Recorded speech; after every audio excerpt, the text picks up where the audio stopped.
Vamos lá, 8h02, quinta-feira, estamos ao vivo para mais uma meditação na Palavra de Deus.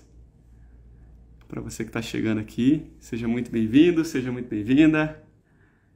Já tem uma galera entrando aqui. Como é que vocês estão, gente? Tudo certo?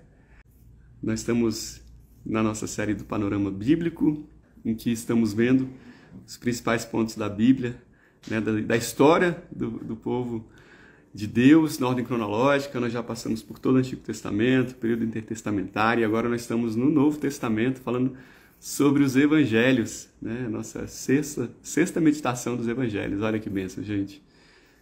Estou vendo que nós estamos na 20ª aula do Panorama Bíblico. Maravilha, né? Isso aí. Então, fecha o seu olho aí, vamos orar rapidinho. Pai, muito obrigado. Nós te louvamos pela oportunidade de meditarmos na tua palavra, de aprendermos contigo. Espírito Santo, nós precisamos de ti nessa noite, nós precisamos ouvir a tua voz, precisamos aprender diretamente do Senhor. Então, toca nos nossos corações e fale aquilo que o Senhor tiver para nós. Nós consagramos a ti esse tempo, te louvamos e bendizemos o teu nome. E em nome de Jesus, nós agradecemos. Amém. Beleza. Bom, como eu falei agora há pouco, então nós estamos na sequência da nossa série dos Evangelhos.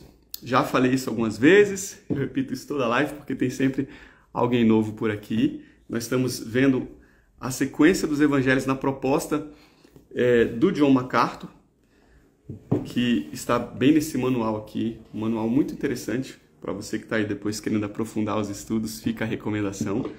E o John MacArthur, ele separou a vida de Jesus em algumas fases. Você também já tem essas fases na cabeça, eu tenho certeza, porque toda live eu falo quais são as fases da vida de Jesus, né? Então nós temos os primeiros anos de vida dele, o início do ministério público, que começou lá com João Batista, quando ele então é batizado. Nós temos o ministério de Jesus lá na Galileia, parte norte de Israel. Nós já falamos dessas três fases. E aí na semana passada nós começamos a ver o período da fase do ministério de Jesus na Judéia. Depois nós vamos para o ministério de Jesus na Pérea. E aí a gente já tem aquela fase lá que antecede, os eventos que antecedem aí a crucificação, né? A última semana, incluindo a crucificação, e por fim, após a ressurreição. Então nós já matamos as três primeiras fases.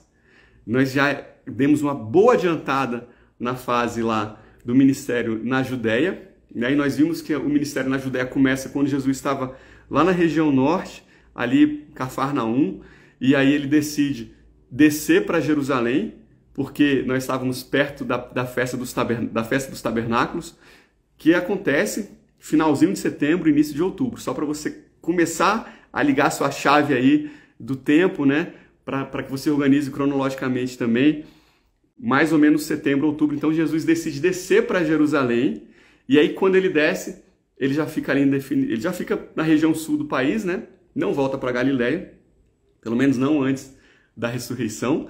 E aí a gente começa então esse período que é o que nós estamos agora do ministério dele na Judéia. E nós vimos na semana passada que a partir do momento em que ele desce para a Judéia, há uma escalada, um aumento da tensão entre Jesus, os fariseus, os saduceus, os principais ali, né, da sinagoga. E aí, por várias ocasiões, eles tentam apedrejar Jesus, eles tentam partir para cima de Jesus. E nós conversamos, inclusive, da história da mulher que é pega no adultério. E esse é um dos casos em que pegam em pedras para tentar atacar em Jesus. Nós vimos também a história da mulher que há 18 anos andava curvada. Mais uma vez tem confronto entre os fariseus e Jesus.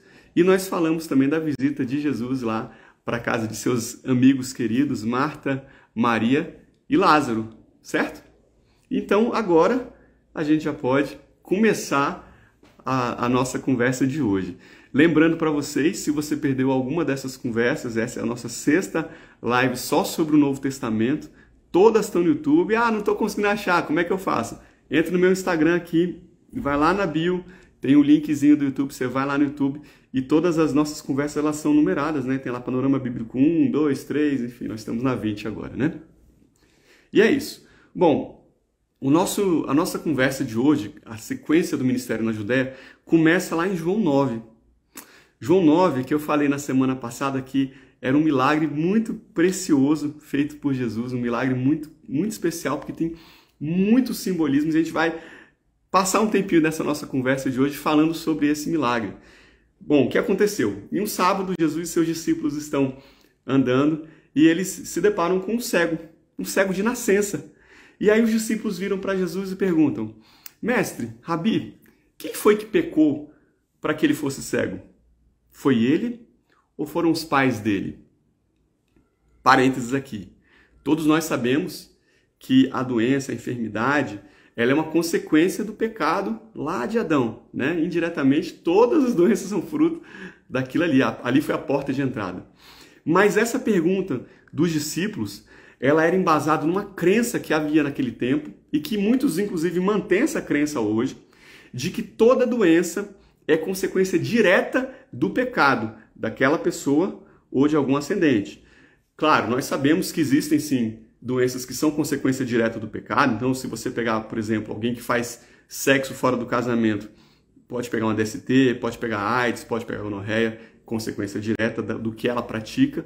E no caso de gonorreia, por exemplo, quando a mulher tem o filho pode nascer com gonorreia e pode ficar cego. Então, olha a consequência do pecado do pai no filho também, né? Mas nós sabemos que nem toda doença é fruto de um pecado. Nós não podemos espiritualizar tudo também. E Jesus dá justamente esse ensino. Jesus já vira e fala: nenhum nem outro. Nem foi o pai que pecou e nem foi ele que pecou. Mas isso aconteceu para que se manifestassem as obras de Deus na vida dele. Ou seja, Deus, em sua soberania, decidiu que fosse dessa forma. Naquele tempo, era assim que as pessoas acreditavam. Você lembra lá de Jó? Jó, quando vai para aquela situação e os amigos vão encontrar com ele, os amigos em um momento falam: Jó, não é possível, você pecou, cara. Você fez alguma coisa, você violou algum mandamento, porque só isso justifica você estar passando pelo que você está passando. E nós sabemos que não foi isso que aconteceu, certo? Então, Jesus já destrói aquele pensamento que eles tinham naquela época, um pensamento errado, mostrando que tem coisas que acontecem pela soberania do nosso Deus. E logo depois Jesus, ele faz uma declaração muito poderosa. Ele fala: eu sou a luz do mundo. E aí, a partir desse momento, ele vai realizar um milagre que vai demonstrar na prática como ele é a luz do mundo. E nós vimos que o livro de João, por 7 ocasiões, trazem falas de Jesus em que ele diz: eu sou, e ele complementa essa frase, fazendo remissão, inclusive, àquele evento lá que nós vimos de Moisés, quando Moisés se encontra e vê Deus, né, na sarça que pegava fogo, e aí ele fala: quem que é o Senhor? Fale que eu sou. Então, quando Jesus falava eu sou, ele usava essa expressão que era usada por Deus lá atrás. Então, na cabeça dos judeus daquela época, isso era muito claro, que ele estava falando que ele era o próprio Deus. Bom, o que acontece nesse milagre, então? Jesus, logo depois que fala que ele é a luz do mundo, ele vai, cospe na terra, faz lodo, faz barro ali com aquela terra, pega, unta nos olhos do cego, vira para ele e fala: vai até o tanque de Siloé, Siloé que significa enviado, fazendo já um paralelo com Jesus, com o ministério de Jesus. Ele fala: vai lá no tanque de Siloé e se lava. E aí o cego vai para o tanque de Siloé, alguém leva até lá, né? Lembrando que estava cheia a cidade, nós estávamos aqui num período de festas, né? E aí alguém certamente ajudou, ele foi lá no tanque, se lavou e ele passou a ver, ele foi completamente curado. E aí ele volta para lá, para o lugar onde estava. E é interessante, porque de cara aqui nós vemos nesse milagre 2 evidências muito fortes que associam Jesus ao próprio Deus, né? Porque Jesus é Deus.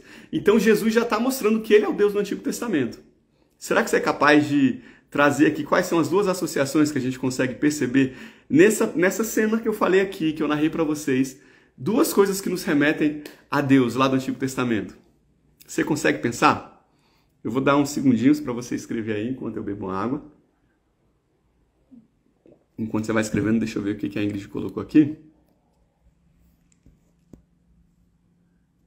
Colocou uma recomendação de um livro sobre esse tema. Os amados de Jesus também sofrem.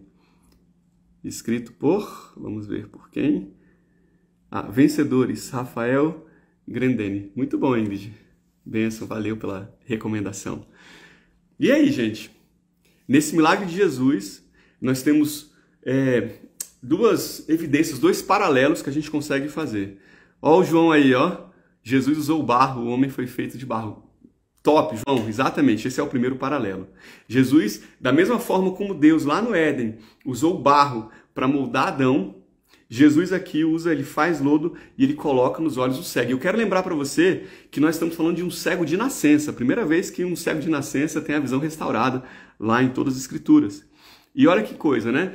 Quando você pensa em alguém que perdeu a visão, que nasceu vendo e depois perde a visão, essa pessoa tem as estruturas, né? Muito provavelmente. Não sei, claro, que ela perdeu a visão porque houve um acidente, aí perdeu uma estrutura. Mas se não for assim, ela tem o globo ocular, ela tem o nervo óptico, ela tem retina, córnea, tudo aquilo. Mas uma pessoa que é cega de nascença, muito provavelmente, não tem estruturas. Então, Jesus, quando ele faz aquilo ali, ele recompõe todas as estruturas daquele homem. Então, da mesma forma como Deus tinha feito lá atrás, como ele tinha feito lá atrás no Jardim do Éden, a gente vê acontecer aqui também nesse milagre. A segunda remissão que nós temos ao Deus do Antigo Testamento, né, é justamente esse comando: vai lá e se lava no tanque de Siloé. Você lembra que tem um milagre que acontece no Antigo Testamento que a gente vê algo parecido? Você lembra? Elias vira para Naamã e ele fala: olha, vai lá no Jordão e entra no Jordão. E a gente sabe que Elias operou esse milagre por meio do poder do próprio Deus. Claro, não foi por meio do poder que ele tinha. Então a gente vê aqui Jesus mostrando que ele é o mesmo Deus que operou lá atrás, é o mesmo poder que está sobre ele. Amém? Bom, quando o cego retorna, as pessoas veem: uai, quem que é esse? Esse é aquele homem que ficava pedindo dinheiro? Não, né? Não é parecido, porque, gente, imagina na cabeça das pessoas um cego de nascença enxergando. Ele: não, era eu mesmo, era eu, tô aqui vendo, gente, eu tô vendo vocês, tô vendo todo mundo aqui. E aí, uai, mas como é que foi isso? Bom, o homem chamado Jesus fez lama, botou nos meus olhos, mandou lavar, eu lavei e agora eu tô vendo. Simples assim. E na cabeça daquele povo não tinha explicação para isso. Então eles levaram até os fariseus. Quem sabe os fariseus podiam dar uma explicação. E os fariseus olham para aquele homem, né? O que foi que aconteceu? Aí ele fala a mesma coisa que ele já tinha dito anteriormente.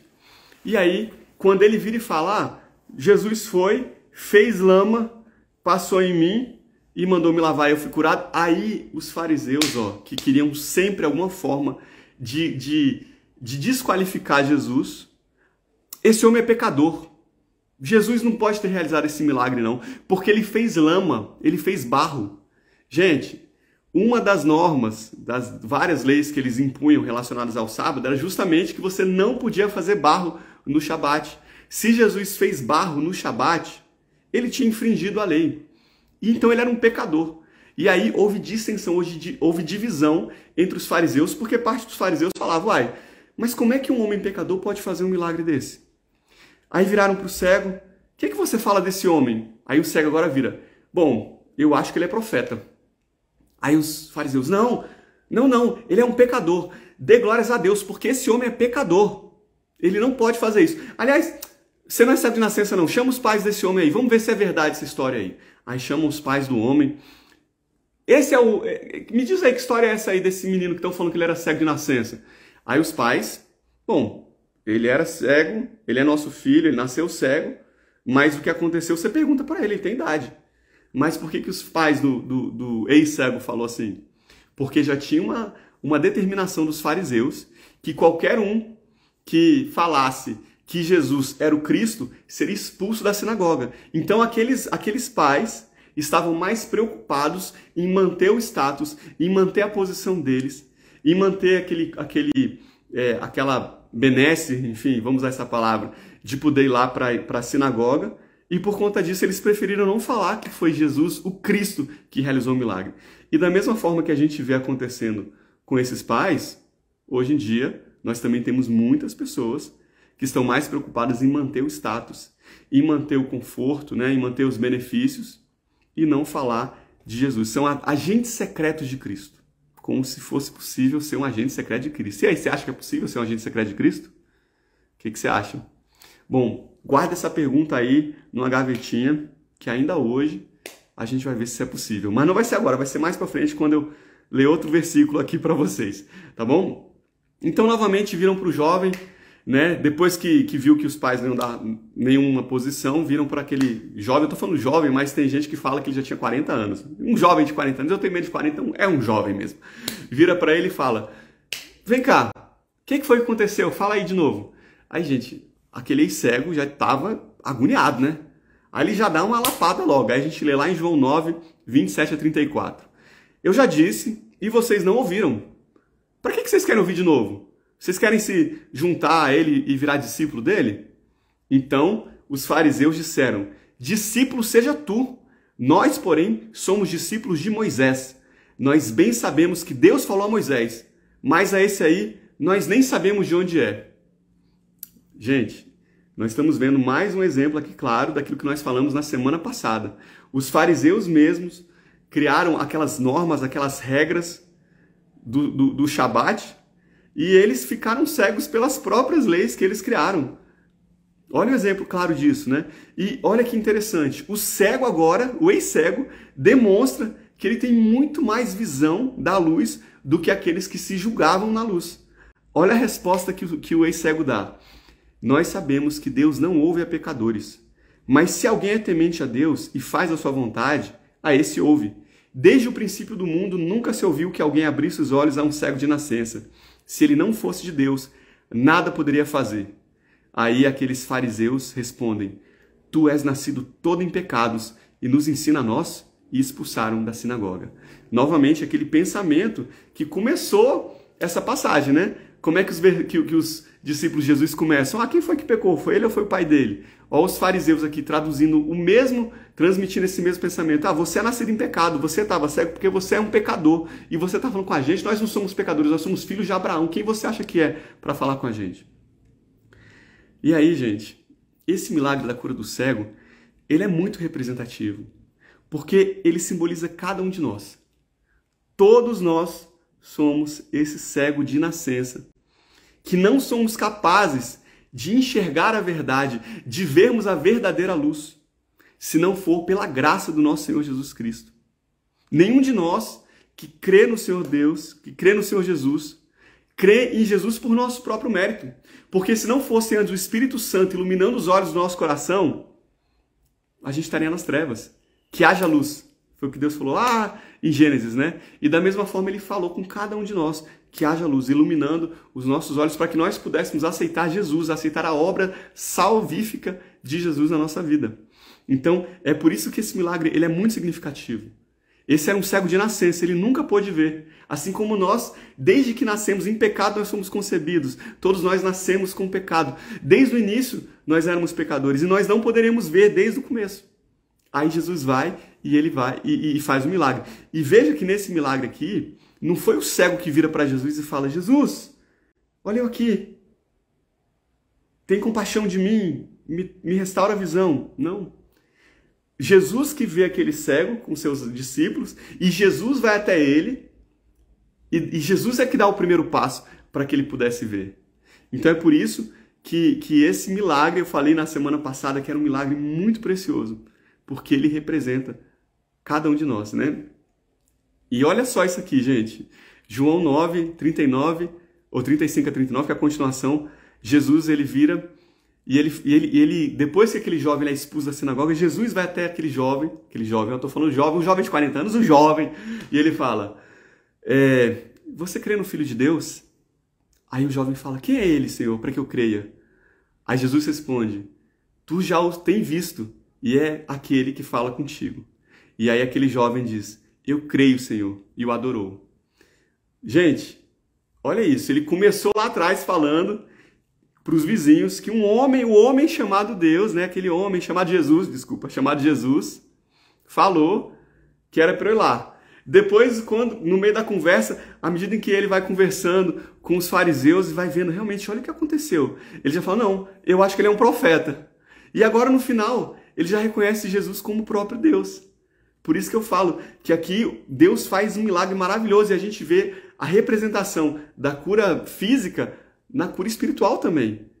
E por isso que eu falo, lá atrás Jesus falou, eu sou a luz do mundo. Então ele faz um milagre que exemplifica como ele é a luz do mundo, restaurando a visão física e espiritual, principalmente, desse cego lá que estava em Jerusalém.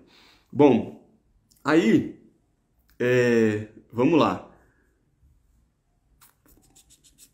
Aqui, ó, gente. Deixa eu achar o versículo que eu estou procurando aqui.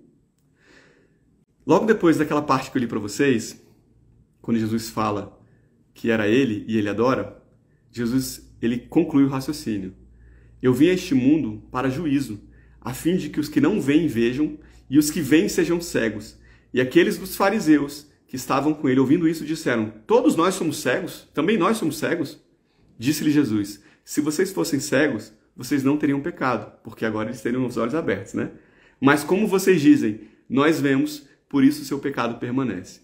Na semana passada, não lembro se foi semana passada ou retrasada, eu falei daquela janela de oportunidade que Jesus veio e ele lê aquela passagem de Isaías 61 e ele fala, né? Ele para antes da parte do juízo, lembra disso?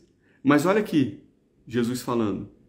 Vocês ouviram, vocês viram um milagre que só o próprio Deus poderia fazer e vocês se recusam a abrir os seus olhos. Então, vocês são cegos sim e vocês vão colher o juízo, vocês vão para o inferno. É basicamente isso que Jesus está falando aqui. Porque Jesus dá a janela de oportunidade para cada um de nós. Mas, se nós recusarmos a enxergá-lo como Senhor e Salvador, se recusarmos a verdade, se recusarmos a luz e permanecermos andando nas trevas, nós vamos colher as consequências. Bom, esse milagre do cego, ele acontece, nós falamos que Jesus desceu para Jerusalém ali por volta de setembro, outubro, por conta da festa do tabernáculo, mas esse milagre, ele acontece ali no finalzinho de novembro, início de dezembro. E a gente sabe disso porque lá em João 10, 22, que é o capítulo seguinte, quando eles ainda estão falando do cego, acontece a chamada festa da dedicação, também conhecida como Hanukkah ou Festa das Luzes.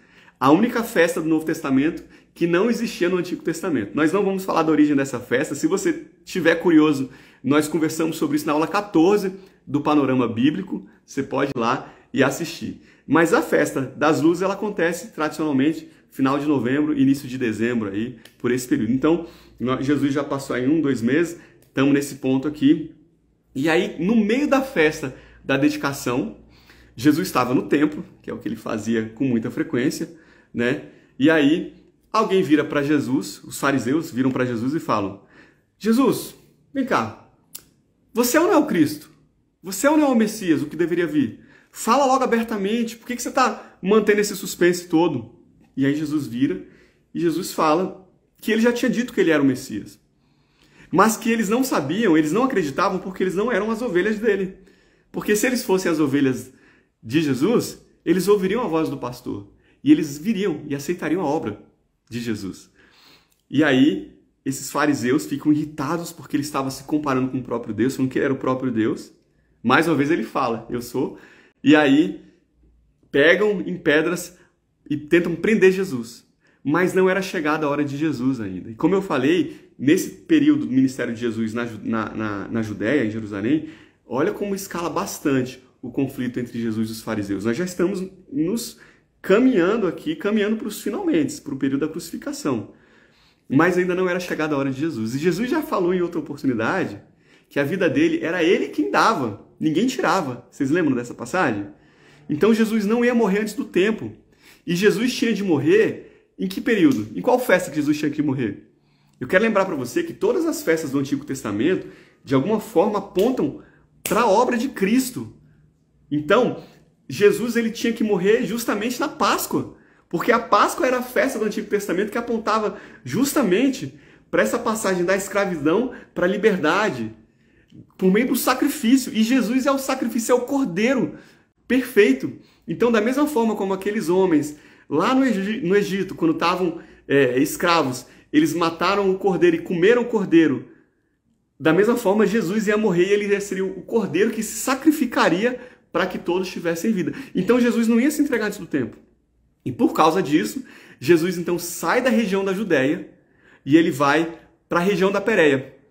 Ele vai ali para além do Jordão. A Pérea, gente, é justamente, olha só, Esse mapa eu esqueci de inverter, desculpa, gente, mas vamos lá, ó.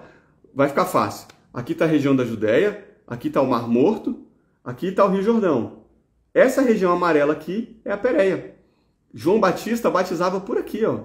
Era mais ou menos aqui. Inclusive, quando a gente viu lá atrás, aula 2 do panorama bíblico, né, do Antigo Testamento, quando a gente falou que o povo entra na Terra Prometida, eles entraram justamente por essa região. Lembra que eles dão a volta por trás do Mar Morto, atravessam o Rio Jordão e começam conquistando Jericó? Pois é. Então, Jesus vai justamente para aquela região da Pérea. Ele sai da Judéia e ele vai para Pérea, tá?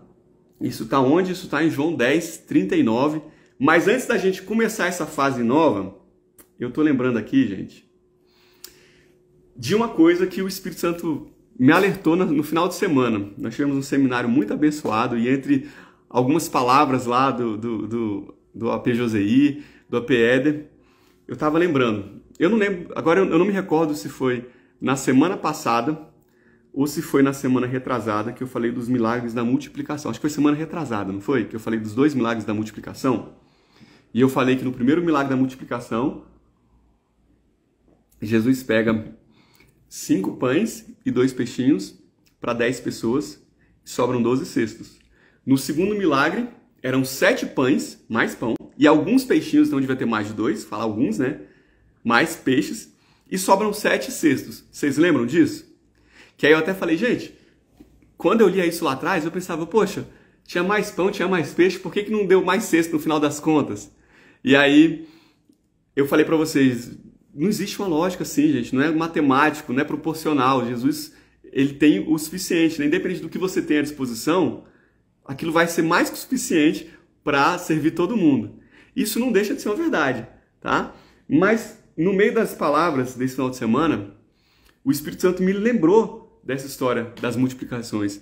E ele falou comigo assim, que nesse caso havia sim uma explicação. Eu estava olhando para a variável errada. A variável não é a quantidade de peixes e de pães que estavam ali. Não era isso que determinou a quantidade de cestos que sobrou ao final. A variável é a quantidade de pessoas da multidão que estavam ali ouvindo a palavra. Porque veja bem, nós precisamos ler a palavra do Senhor, ler a Bíblia, não com a mentalidade humanista, mas com a mentalidade do reino, aplicando os princípios do reino. E nos princípios do reino, o que a gente tem que fazer se a gente quiser multiplicar? Escreve para mim nos comentários. O que você faz se você quiser multiplicar usando os princípios do reino de Deus, aquilo que Deus ensinou para a gente por meio da sua palavra? O que você faz? Eu vou até esperar um pouquinho. Paulinha botou, a gente precisa dar para receber. A gente divide. Então, quanto mais você divide, mais você multiplica, não é isso? Naquele primeiro milagre lá, que tinha 5 pães e 2 peixes, quantas pessoas estavam presentes? 5.000. No segundo milagre, quantas pessoas estavam presentes? 4.000. Então, você teve que dividir pão e peixe mais vezes nesse milagre aqui, para que atendesse todo mundo. Então aquele pouquinho foi sendo dividido de um por um. E quanto mais dividia, mais multiplicava. E por isso que nesse primeiro milagre sobraram 12 cestos, mais pães do que no segundo milagre. Mesmo que no segundo milagre tenha começado com mais pão e peixe lá atrás. Beleza? Entenderam? Eu não queria deixar de falar isso para vocês, porque quando o Espírito Santo trouxe isso,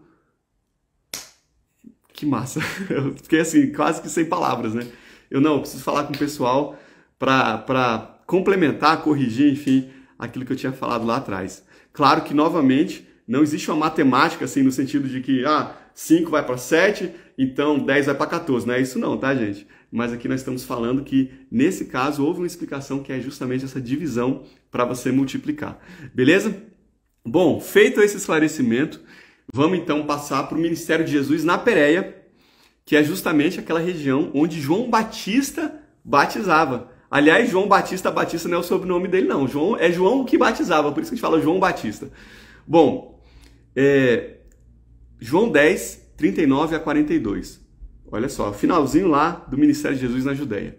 Procuravam, pois, prendê-lo outra vez, mas ele escapou de suas mãos. Ou seja, Jesus escapou de suas mãos e retirou-se outra vez para além do Jordão, para o lugar onde João tinha primeiramente batizado, e ali ficou. E muitos iam ter com ele e diziam: na verdade, João não fez sinal algum, mas tudo o que João disse sobre Jesus era verdade. E muitos creram nele. Quantas vezes que nós fazemos a vontade de Deus, que nós fazemos a obra, nos esforçamos e nós não vemos o resultado? Quantas vezes isso acontece? E em algumas ocasiões nós nos decepcionamos e nós ficamos tristes porque a gente pensa que está fazendo, mas não está vendo acontecer. E, gente, olha esse caso aqui. Quando a gente lê essa passagem, é muito bacana. Porque João falou de Jesus lá atrás. Ele falou, olha, esse é o Cordeiro de Deus que tira o pecado do mundo. Foi João que falou isso. Ali é o Cordeiro de Deus que tira o pecado do mundo. E as pessoas ouviam João. Mas agora, 3 anos depois, aquelas pessoas que ouviram o que João falou lá atrás, aquela sementinha que foi plantada com João, que muitas vezes parece que não produziu nenhum resultado, agora ela dá os frutos. Porque Jesus chega aqui e Jesus faz os milagres, e quando ele faz os milagres, as pessoas lembram, nossa, João falou lá atrás que esse era o Messias. João não fez milagre nenhum, mas ele falou desse homem. E agora ele está fazendo milagre. E realmente ele está fazendo milagre, e João falou, então ele é o próprio Deus. E muitos creram em Jesus por causa do que João falou lá atrás. Então olha que coisa preciosa, gente. Mesmo que nossos olhos naturais não vejam, quando você está dentro do caminho do Senhor, dentro do propósito do Senhor para a sua vida, sabe que as coisas estão acontecendo. Uns plantam, outros regam, Deus dá o crescimento. Não é o que a palavra fala? E todos, cada um vai receber o galardão por causa disso. Então João está ali, morto já a essa altura, mas colhendo os frutos no porvir, né? O galardão, recebendo a recompensa eterna por aquilo que ele plantou quando ele estava vivo e só foi dar o resultado posteriormente.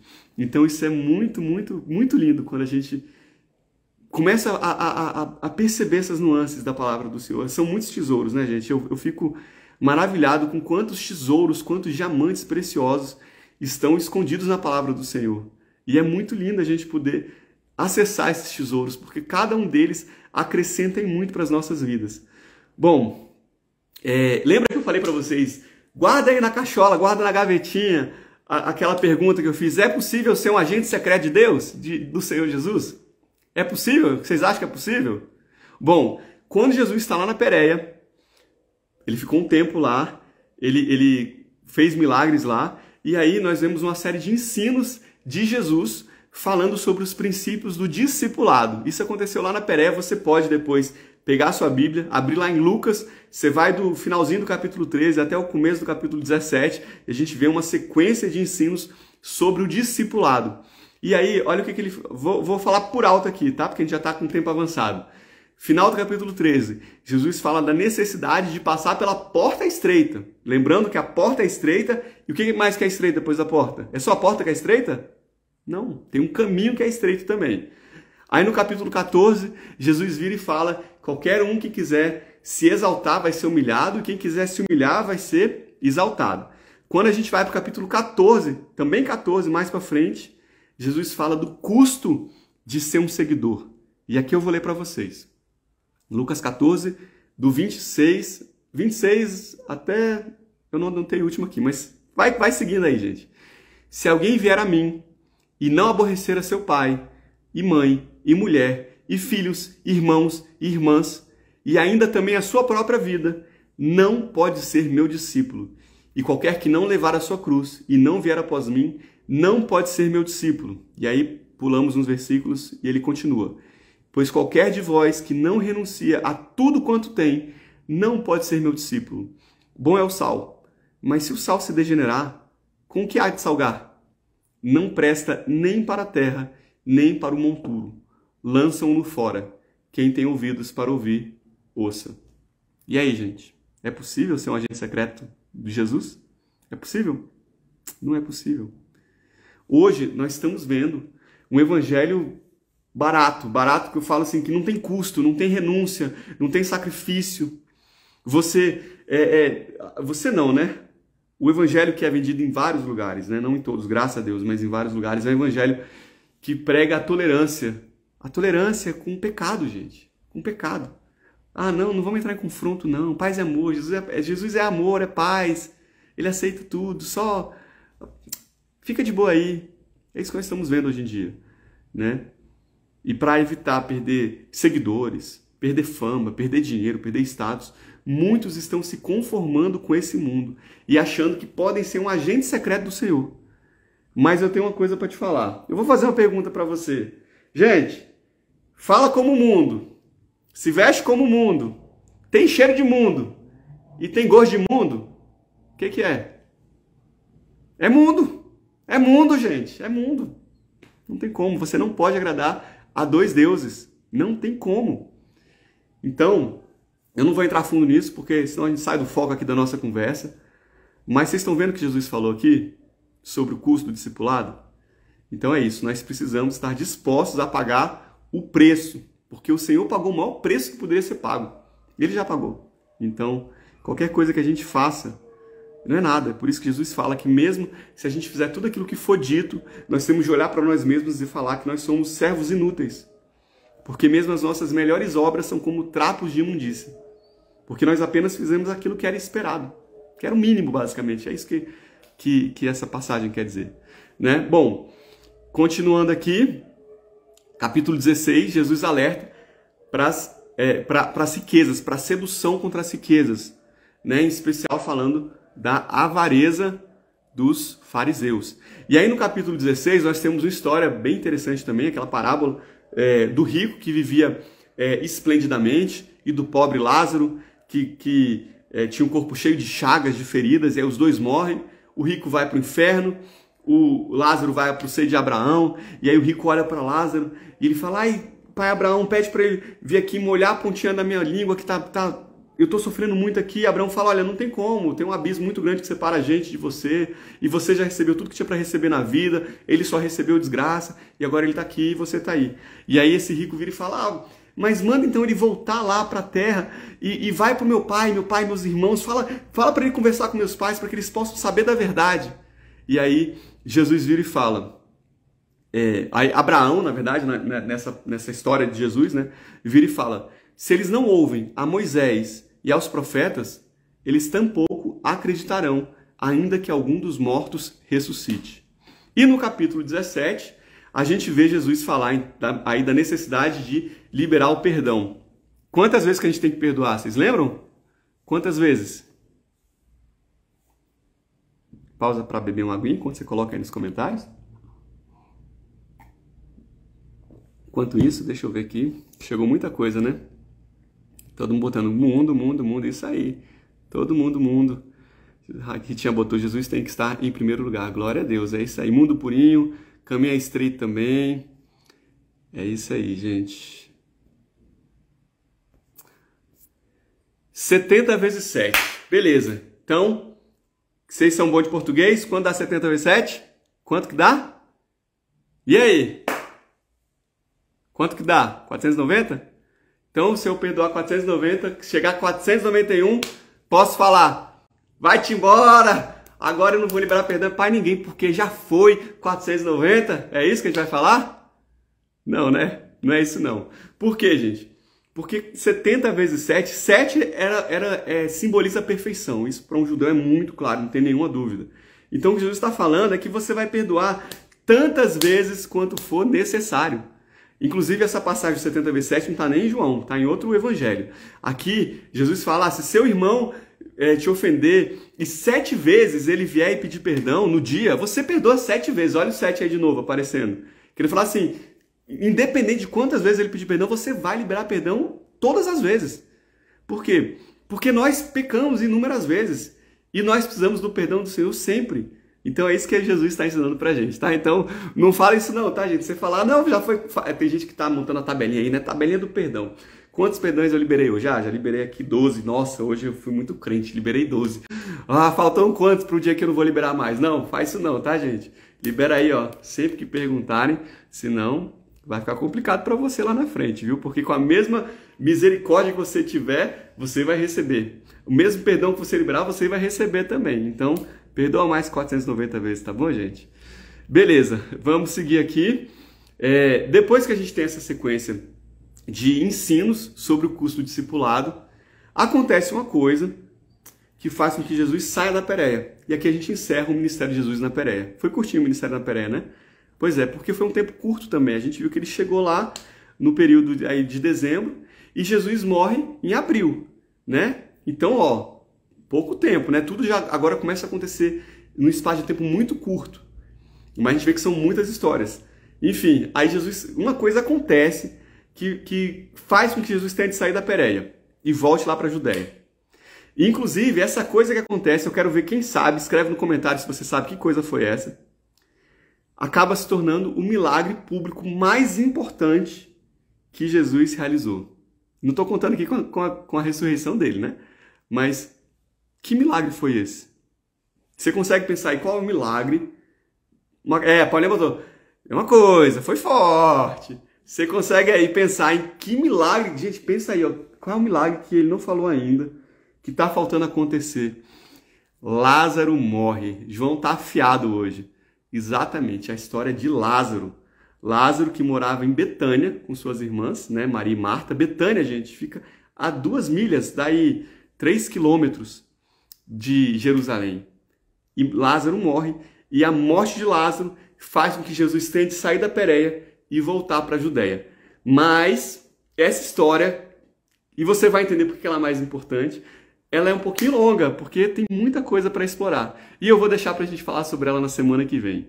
Beleza? Hoje a gente encerrou aqui o ministério de Jesus na Judéia e falamos do ministério de Jesus na Pérea. Pois é, a gente já sabe que Jesus ressuscitou Lázaro, né? Mas se eu começar a falar da história agora e terminar na semana que vem, o coitado do Lázaro vai ficar 7 dias morto, né? Então vamos deixar ele só 4 dias morto, que é o que aconteceu mesmo. A gente fala a história toda na semana que vem. Combinado? Gente, fecha o olho aí rapidinho. Vamos orar. Pai, nós só temos a agradecer, meu Deus, pelas tuas palavras, pelos teus ensinamentos, pelos teus mandamentos que não são pesados e que foram dados para o nosso próprio proveito. Nós te louvamos, meu Deus, porque a tua vontade ela é boa, ela é perfeita, ela é agradável. E nós pedimos, Deus, que a tua palavra vá nos aperfeiçoando dia após dia, meu Deus. Que o Senhor vá trabalhando no coração de cada um. Tudo aquilo que nós temos aprendido aqui seja aplicado, meu Deus. E que nós não sejamos agentes secretos, mas que nós sejamos, meu Deus, evidência, carta viva do que o Senhor faz com cada um de nós, meu Deus. É o que nós pedimos em nome de Jesus. Amém. Amém. Glória a Deus. Isso aí. Ingrid botou, ó, 7 dias, tá só o cuscuz com água. Misericórdia. Pois é. Desse jeito. Então vamos deixar Lázaro lá na dele ainda. Finge que ele não morreu ainda. Tá bom? Jesus ficou... Marta e Maria falaram, ó, aquele a quem o Senhor ama tá doente. Então deixa ele só doente ali. Não deixa ele morto ainda não, galera. Semana que vem a gente vai começar, então, falando justamente do milagre, desse milagre. A gente tem muita coisa legal para tratar. E a gente vai prosseguir aí. Eu só queria fazer um comentário aqui com vocês. Eu não sei se vocês pararam para pensar, né? Antes que vocês saiam e me abandonem aqui, eu queria só falar uma coisinha. Nós estamos na 20ª conversa do Panorama Bíblico. Nós falamos do Antigo Testamento, 1.500 anos aí, um pouco mais, né? Em 12 encontros. Depois a gente passou 2 encontros falando sobre o período interbíblico, 400 anos aí em 2 encontros. E nós estamos agora, nós terminamos a 6ª conversa sobre 30 anos de evangelho. Vocês perceberam isso, gente? Pois é, mas é para ser assim mesmo. É para ser assim mesmo. Porque olha só, o que é o foco da Bíblia? Qual que é o centro da Bíblia? É Jesus. É Jesus, é a vinda de Jesus, é o sacrifício perfeito de Jesus. Então é por isso que a gente está... Eu vou botar aqui a palavra investir. Nós estamos investindo aqui muito tempo nessa parte do panorama bíblico, falando sobre os evangelhos, para que a gente possa ter uma compreensão bem bacana sobre aquilo que aconteceu sobre a obra de Jesus, né? Então nós terminamos a 6ª conversa hoje. A gente vai ter aí pelo menos umas 2 ou 3 conversas pela frente para falar só sobre os evangelhos, antes da gente partir para o livro de Atos. Eu espero que vocês estejam animados, que estejam gostando aí. E se você tiver alguma pergunta, alguma dúvida, manda bala, deixa nos comentários. Se estiver vendo aí no YouTube, deixa nos comentários também, que a gente depois responde, nem que seja numa live subsequente, tá bom? Mas é isso. Pessoal, glória a Deus, muito feliz em ver todo mundo aqui firme. Vocês estão mandando bem demais, figurinhas marcadas aqui, sempre presentes. Que o Senhor siga acrescentando na vida de vocês, ensinando, que o Espírito Santo vá direcionando todo mundo que aqui está. Deixa eu ver aqui. Hoje foram muitos comentários, né? Glória a Deus. Eu não consegui ler vários aqui, porque eu fui falando. Se eu for parar para ver tudo, eu perco um pouquinho do raciocínio. Mas eu vi que vocês estavam bem empolgados hoje. Glória a Deus. Muitas risadas aqui também. Gente, glória a Deus. Vou encerrar aqui. Mas que Deus abençoe a semana de vocês. Muito bom estar aqui com vocês. E na semana que vem, quinta-feira, às 20 horas, tem mais. Não deixe de convidar o pessoal, tá, galera? E aproveita aí, daqui a pouquinho, daqui 2 minutinhos, essa live vai estar no Instagram. Depois entra lá, curte, porque aí dessa forma o Instagram vê que ela é importante, manda para mais pessoas. Se você não está cadastrado no YouTube também, vai lá e se inscreve no YouTube, se inscreve no canal, para que você possa aí receber notificação sempre que tiver vídeo novo, para que você possa ver os vídeos antigos também. Então eu te convido para estar lá com a gente também, beleza? E é isso, pessoal. Beijo no coração de vocês, uma semana abençoada para todo mundo e a gente se vê na quinta-feira que vem. Tchau, tchau.